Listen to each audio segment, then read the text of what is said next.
In the heart of America's Gilded Age, wealth, ambition, and elegance defined the lives of society's most powerful families.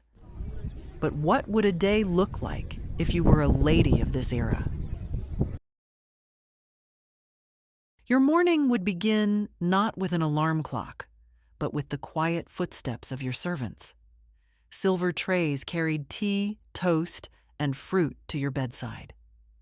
Breakfast was not simply a meal, it was a moment of solitude before the theater of society began.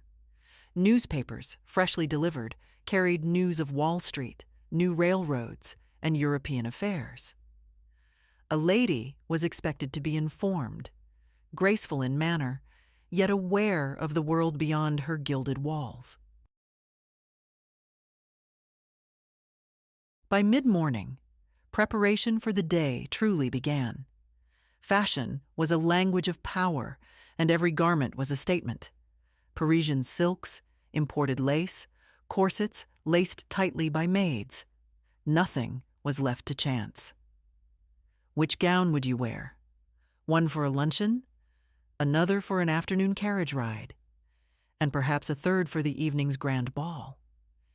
Each look was a performance, for in the Gilded Age, society itself was a stage. By noon, you would join fellow society women for a luncheon or tea. Outwardly, these were moments of friendship and leisure. But beneath the polished smiles, they were battlegrounds of influence. Who wore the most dazzling jewels? Whose husband secured the newest business venture? Every gesture, every glance, carried meaning in the intricate chessboard of high society. In the afternoon, it was time to be seen. Central Park was not merely a place for leisure, it was a runway of power.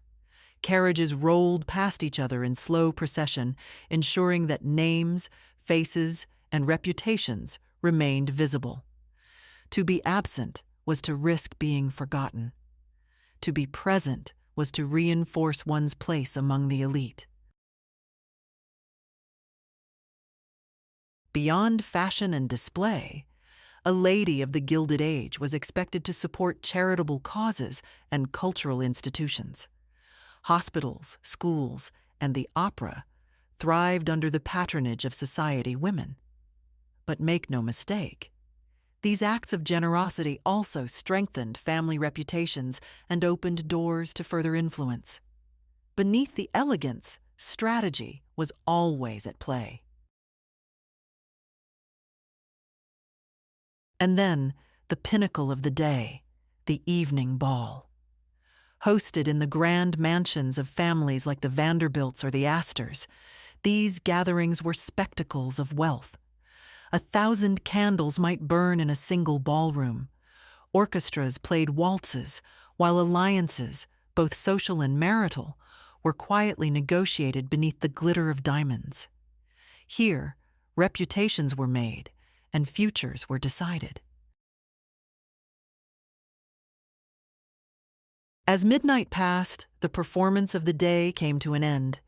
Jewels were returned to velvet cases, gowns carefully stored away. In the quiet of night, a Gilded Age lady reflected not only on her day, but on her role in a society where every smile, every glance, and every gesture mattered. For in this world, wealth was not simply possessed, it was displayed. This was a day in the life of a Gilded Age lady, part luxury, part performance, and always a struggle for position in the grand theater of high society. Would you have thrived in this glittering yet unforgiving world? For more journeys into the past, don't forget to like this video, share it with history lovers, and of course, subscribe to our channel for more stories from the ages.